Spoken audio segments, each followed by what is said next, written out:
I said, if Neymar doesn't win that World Cup in 2022, it's over. You're supposed to be that guy. So I need that World Cup. I need those Ballon d'Ors. I need those UCLs.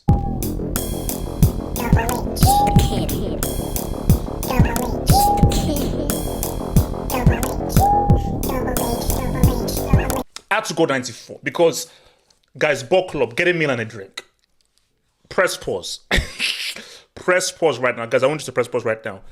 Get a meal, get a drink. If you don't have a meal or a drink, don't watch this vid, unsubscribe. I don't want you any part of this channel. Because, guys, we're going old school. Old school guys will know. Press pause, get a meal, get a drink, then press play. If you don't have a meal or a drink, stop the video, unsubscribe, don't watch any of my videos because I don't want anything to do with you because it gets real. I had to go 94. Guys, this shirt was given to me by my big bro. He passed it on to me. Guys, this shirt is from 94. This ain't like from my eBay. This is from 1994. Okay, so this shirt is from the 94 World Cup, bought in 1994. And it was passed down from my older brother to me. So, and I had to rock with this shirt. It's happened. Neymar to Saudi Arabia. And as people have said, this is either the end or the beginning of the end. I put out a poll. I put out I put out a poll to the streets. Because see, I need the streets to tell me what's what. So I put out a poll to the streets. And my poll to the streets was him going to the Saudi Pro League. What does it mean? Is it like, no, it's not the end of his career. He can come back to Europe. Maybe, let's see. This is definitely the end. 70% said it's the end. And I think the prevailing belief is that this is pretty much the end of taking Neymar as a serious player. And what I've always said about this is that I'm not xenophobic. Okay, so, and as guys knows, I'm Nigerian. I'm Nigerian, and as a Nigerian guy, it makes no sense for me to be pro-European if you know the history of colonialism. But it's about what's the most competitive market. If the most competitive market was Venus, then I'll be like, you've got to be in the Venetian League. It just so happens that Europe is the most competitive thing where the elite players play. So for me to take you seriously as a player, I need to see you competing every single week against the very best, which happens to be in Europe. Saudi are trying to get there, but they're not there yet. It's going to take them several transfer windows before they're even near parity with Europe. It doesn't get done in one window. So Neymar, you are going in a far greatly inferior league than in Europe. It's just facts. So it's sad, but guys, I want to take this from the very beginning. That's why I said you have to get a million, because I want to take this to the very beginning. Because I wanted this to be confirmed, because we have to just look at this thing as a whole. And I'm going to like reveal certain things that people may be like, oh, really? So let's go to the very start. You see, Chelsea is my team, and I realize that, you know what, I've got to give the whole Chelsea then, do the whole Chelsea content, because they're my team, So that's every football fan has their team. But this is a football channel. And guys who've been watching my channel since 2010 will know that I'm about football. My passion, I bleed football. I have been obsessed about the sport since I was 6 years old. Like my mother would say, bro, I'd be talking to guys 20, 30 years my age about football 24/7. Guys be like, bro, they'll say to my mom that, bro, do you know that your son might be a bit strange? Because the amount of stuff he knows about football and how much he talks about football, I think you might need to see, I think your son might need to check into a rehab. Because I was nuts. I've been obsessed about this sport since I was about 6 years old. So football will always be my passion. And as a football fan, and I think football fans out there, we have a sixth sense. So what is our sixth sense? Our sixth sense is we know the guy. like what this as the saying goes, love at first sight. We have a sixth sense of the moment we see that player, we know whether or not they're the guy or not. So when we first saw Neymar break through at Santos and he scored that Puskas goal, we just knew that, oh, this is the guy. This is the guy. Like, this is going to be the next guy. Now, saying you're the guy doesn't mean that you will actually fulfill your potential of being the guy, but it means that you have the tools and the ingredients there. But now it's now down to you whether you can fulfill that. But not everybody has those tools and ingredients to be able to say what's up. So that's the thing. Can you say what's up? And once Neymar burst through, it was like, okay, boom. Okay, this is the guy. And it's now a question as to, is he going to do what he needs to do, being a player of his talent and being Brazilian? You see, there's a reason why I've got these things in there. It's no mistake. There's a reason why I've got these things in the rafters here. So the question was not a matter of if it's like when is he now going to come into Europe, which is the elite market, and what is he now going to do for his impact? Because Neymar knew that you were tasked with being at least winning a Ballon d'Or, being one of the best players in the world for at least a year or two, winning a UCL at least, and winning a World Cup. These are things that you have to, like, there's no ifs or buts, you have to do, because a player of your talents, of your talent level, you have to win a World Cup. You've got to win a Ballon d'Or. You've got to win a UCL. You've got to do the three-piece. You've got to do the three flex. Ballon d'Or, UCL, World Cup. That's what needs to happen for you. Now, I know all of you guys in the comments are like, hey, what about R9? What about R9?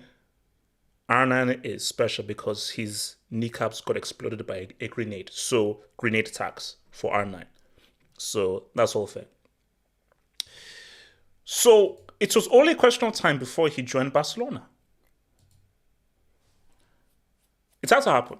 Now, you see, this is probably where wait, who is that guy there? Because I think that's Zubi Zazareta, the keeper for Spain on the right. But who's that funny guy on the left? I don't know who he is. Barcelona, do you know who that guy is on the left? I don't know. He looks very familiar.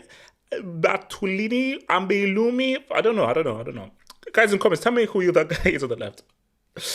So, there was always going to be, like, it was pretty much, is it Barca? Or is it, is it Barcelona or is it Real Madrid? Barca, Real Madrid. I think when you're Brazilian and you look at the kind of players that played for Barcelona, that played for Real Madrid, those are the two clubs. So pretty much pick one. And it's very funny though. That's why I want to stop, almost just like pause here where, what if we had a scenario?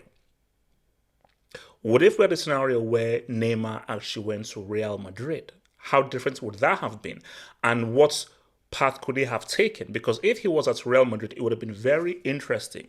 And would there have been a better chance for him to stay at Real Madrid than if he was at Barcelona? It's just something to think about, but nothing so much. So yeah, he had to join Barcelona. That's what needed to happen.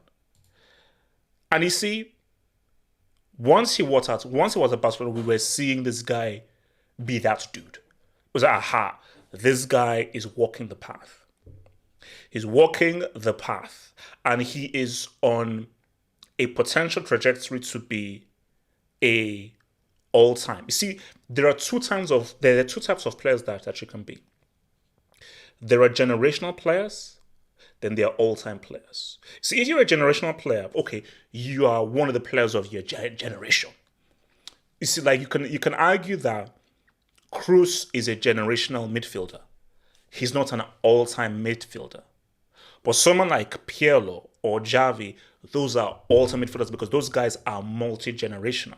They go in an all-time list because you can be like, oh, you're one of the best players of your generation, one of the best players of all time. See, Lewandowski, oh, he's a generational striker. He's not an all-time striker. So for someone like Neymar is no, you're now trying to be on the trajectory to be an all-timer Forget generational. Generational is what we just take for granted. That, oh, of course you couldn't be generational. But you are now trying to punch in the clock of being an all-timer because of your talents. Because we know what your talents are. So he was on there. And he got the first Infinity Stone.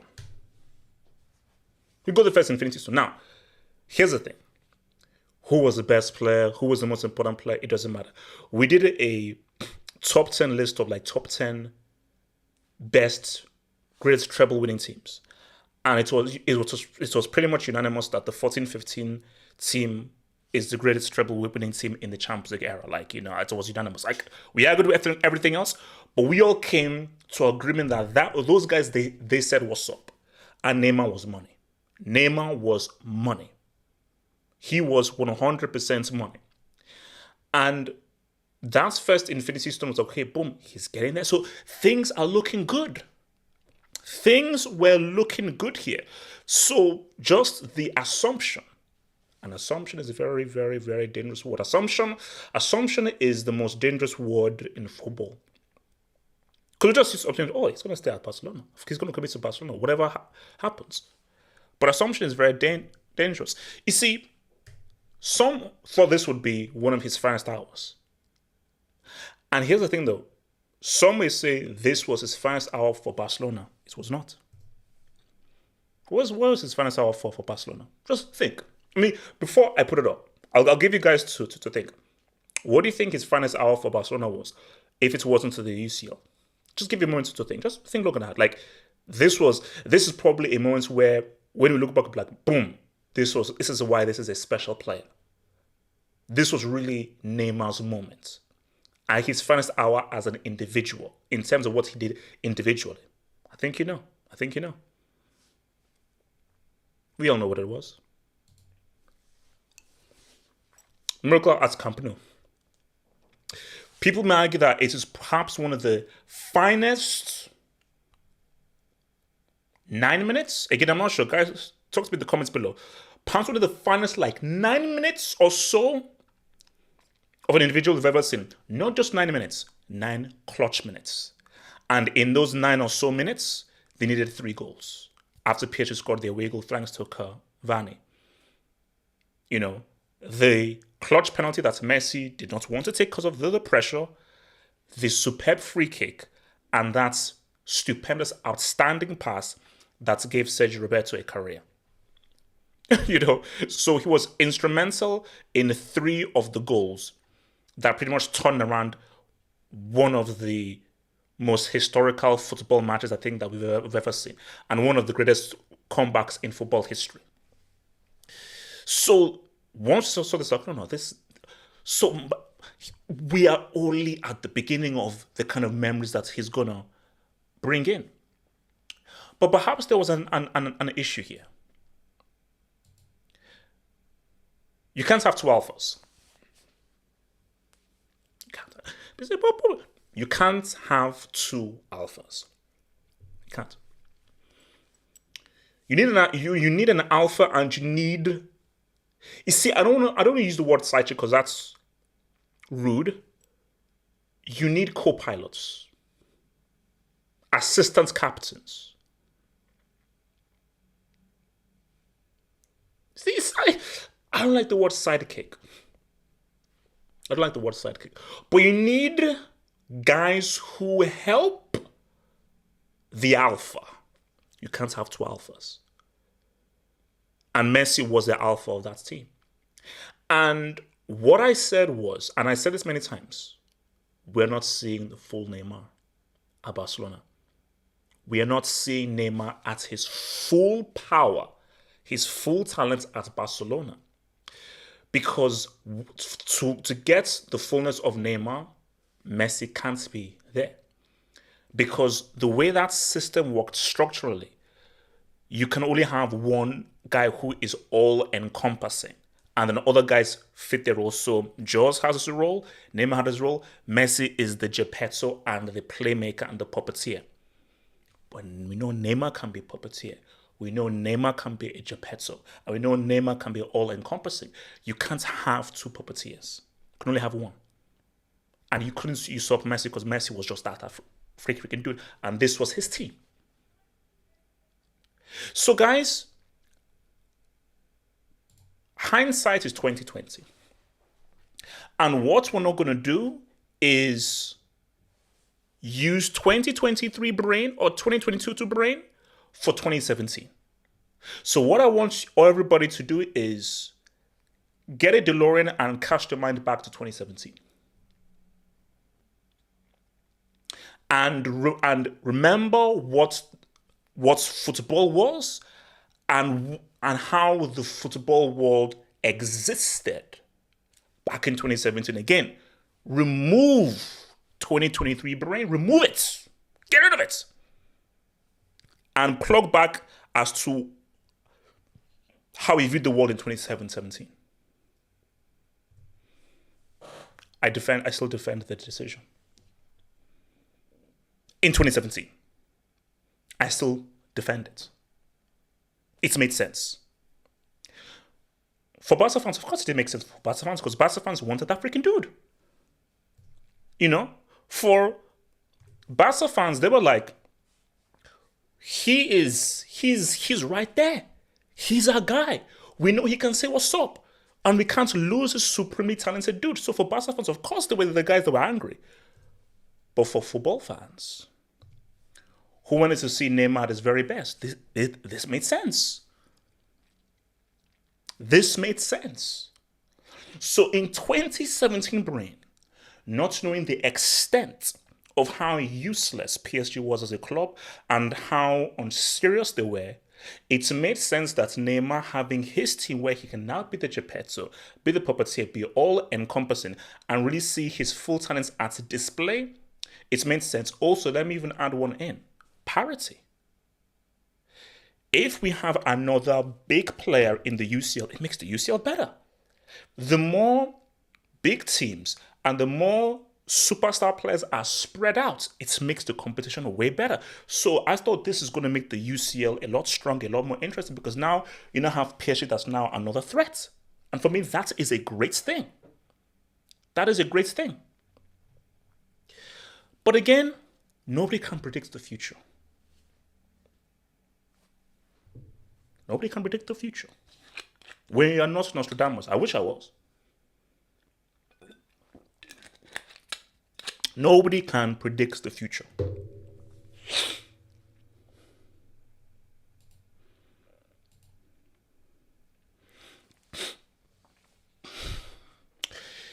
Neymar's PSG stint will mostly be known for lots of injuries.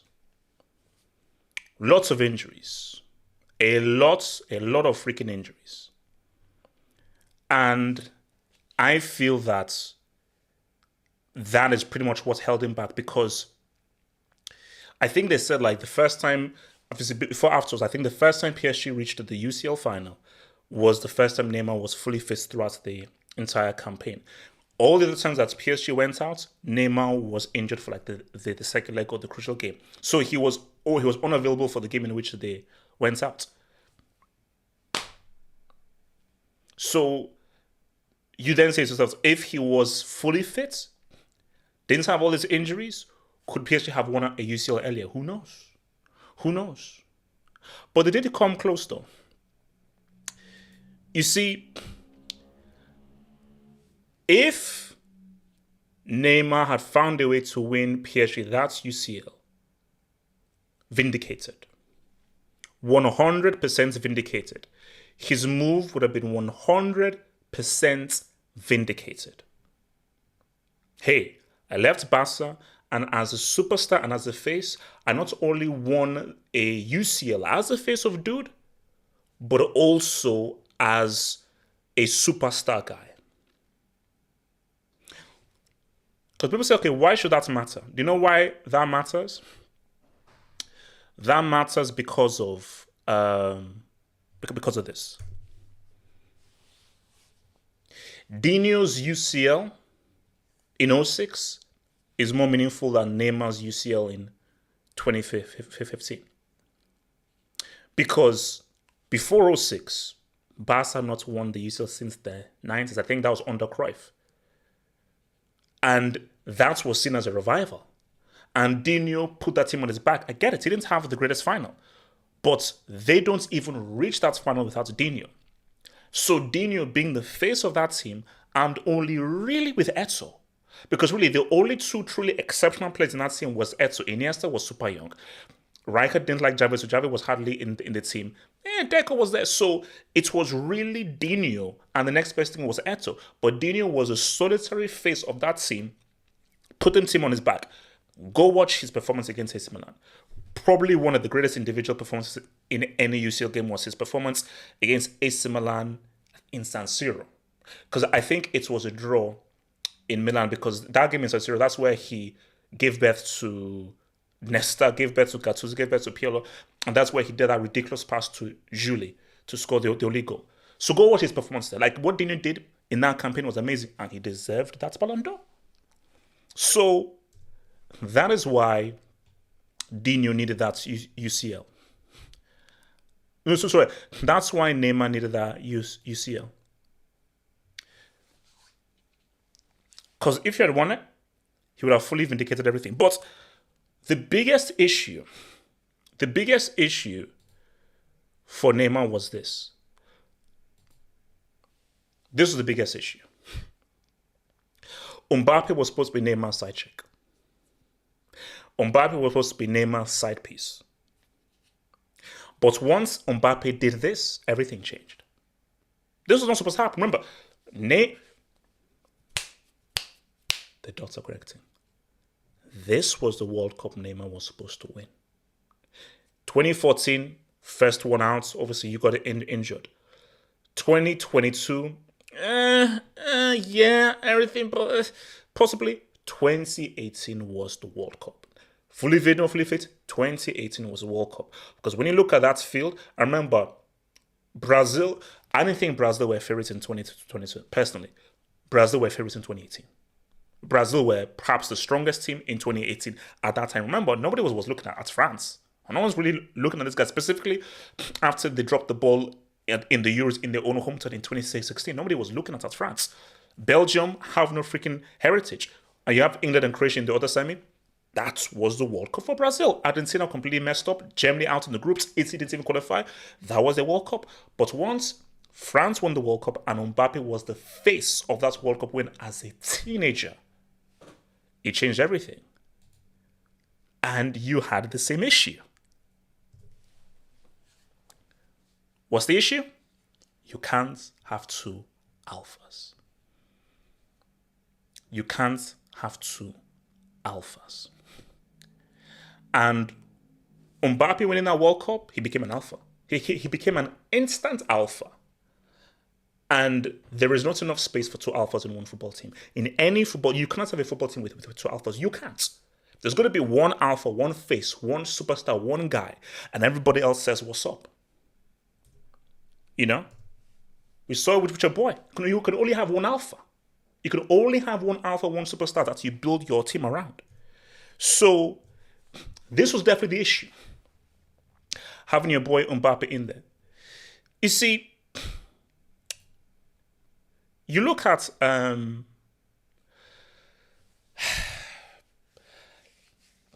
so what did I say? So what did I say? That's what I said. I said if Neymar doesn't win that World Cup in 2022, it's over. You don't have much history of guys winning a World Cup after the fact. No, after 30. So Brazilian superstars of a particular character, post 30, no. R9, Ronaldo, Pele, Dino, Rivaldo, they all won the World Cup before 30. Because post 30, it ain't it.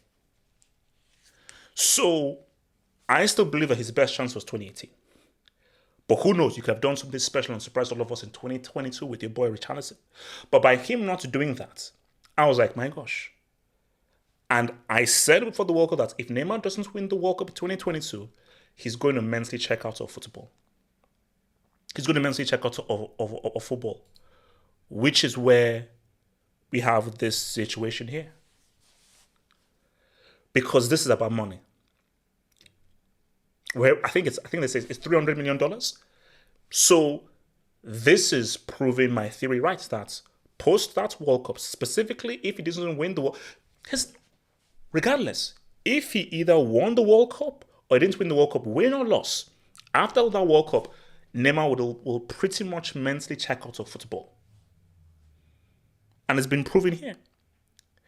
But my thing though is, this comparison has to stop. It's got to stop.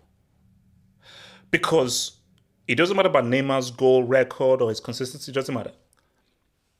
The Dino Neymar thing has to stop because Dino, before he left Europe, gave you a UCL, he won a World Cup. He was the face of that Barcelona team for the UCL, and we saw him give birth and legally adopt Ashley Cole for the assist to Rivaldo and score perhaps one of the most infamous goals of all time in that same game. So he was a major part of a World Cup win, which is what you need to do as a Brazilian. And he was also the face of the UCL win, putting that Barca team on his back. So Neymar, sorry, the Neymar didn't think it ends. The Neymar didn't think it ends. So, I mean, because let's be real, he's a businessman. And I think this Saudi move is a business move. Because he's like, look, it hasn't worked out at PSG. It didn't work out the way that I wanted. I might as well cash out. I have nothing against that. But Neymar has to realize how football views you and how important you are supposed to be to football. And because of your importance to football, there are certain things that you have to do. There are certain things that you have to achieve before you go to a Saudi. Messi has earned the right to go to a Saudi. Cristiano has earned his right to go to a Saudi. Neymar, you've not earned the right to go to a Saudi. You haven't. And let's keep it real. Shout out to my girl. Shout out to my girl. But again, your career, Neymar, is going to be known more for your off-the-field antics than what you did on the pitch. Let's be real. At best, it's like a parity between on-field Neymar, off-field Neymar. We know Cristiano more of what he did on the pitch. We know more of what Messi's done on the pitch. And we know more of what Mbappe does on the pitch. For Neymar, it's all on the pitch Neymar, off the pitch Neymar. On the pitch Neymar, off the pitch Neymar. And sometimes the off the pitch is even surpassing the stuff that is on the pitch. And that's not how it's supposed to be. That's not how it's supposed to be. Maybe for a different hangout or discussion, we have to talk about that generation of Neymar, Hazard, and Pogba and why they failed. And why those guys failed. Why did those guys fail?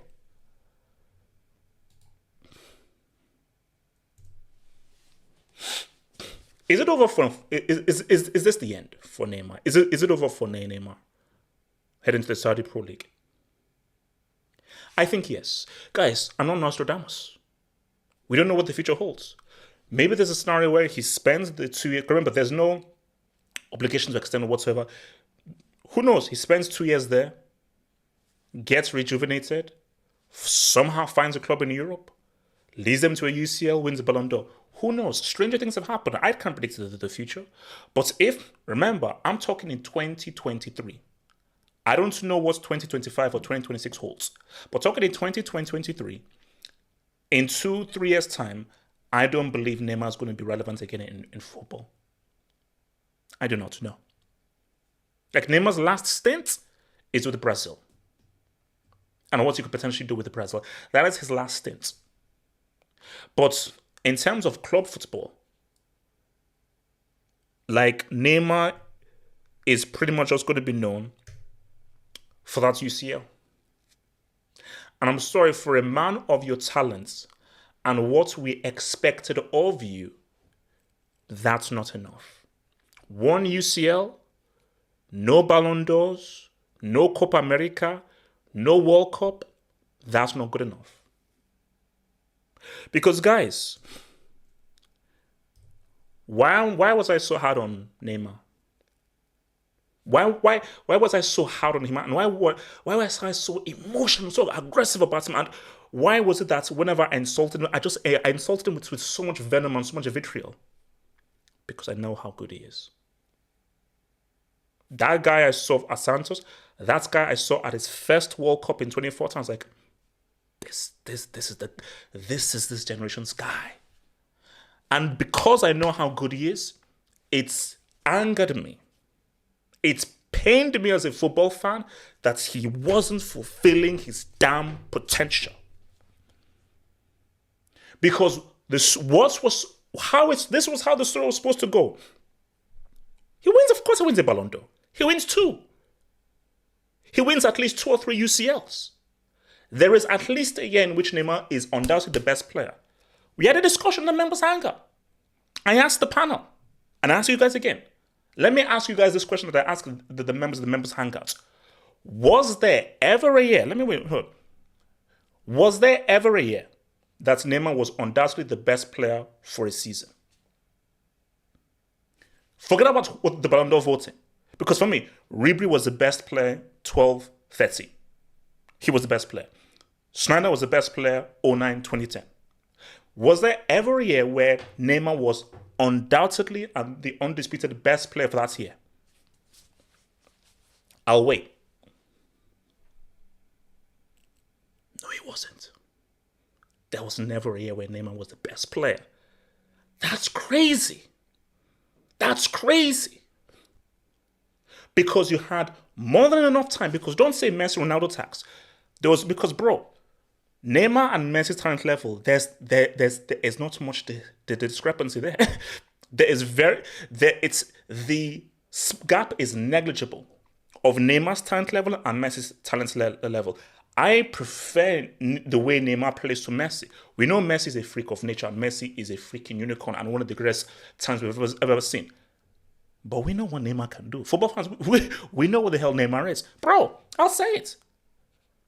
Neymar is more talented than Ronaldinho, talent-wise. See, Ronaldinho, for me, is just one of the most unique players ever. But when you look at talent level, ball control, passing, playmaking, goal scoring, shooting, balance on the ball, just the different amounts of attributes, attacking-wise, that Neymar has, he's ridiculous. Dino is just the most unique and extraordinary player that I think we've ever seen. He's just unique. And Dino is just a guy who, what he did was just so special. But when you just talk, okay, objective talent, Neymar is stupidly talented. Neymar is a guy where single-handedly can win you a game.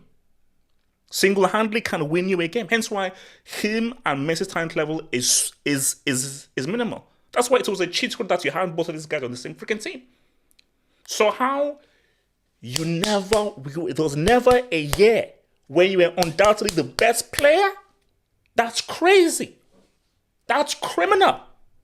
As a Brazilian, there was never a year where you were the undoubted best player. That's crazy.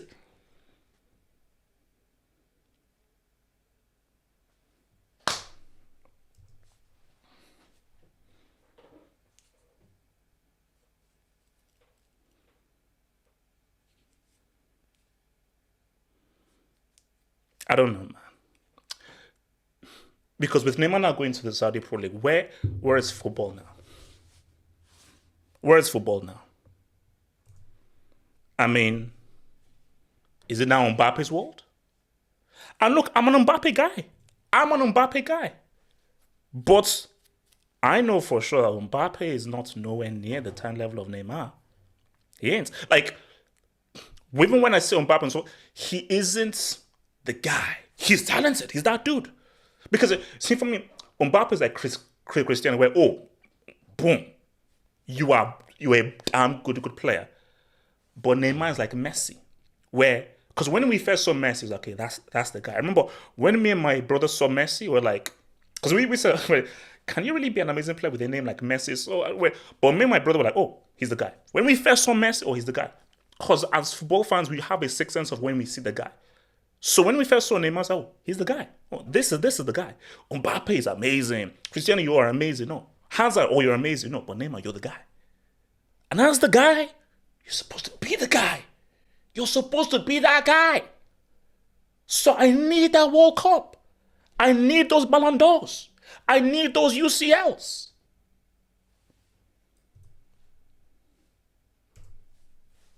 But do you think he cares? Do you think he cares? I don't know what to say, man. I don't know. I don't know, man. I don't know. Like that video, subscribe if you're new.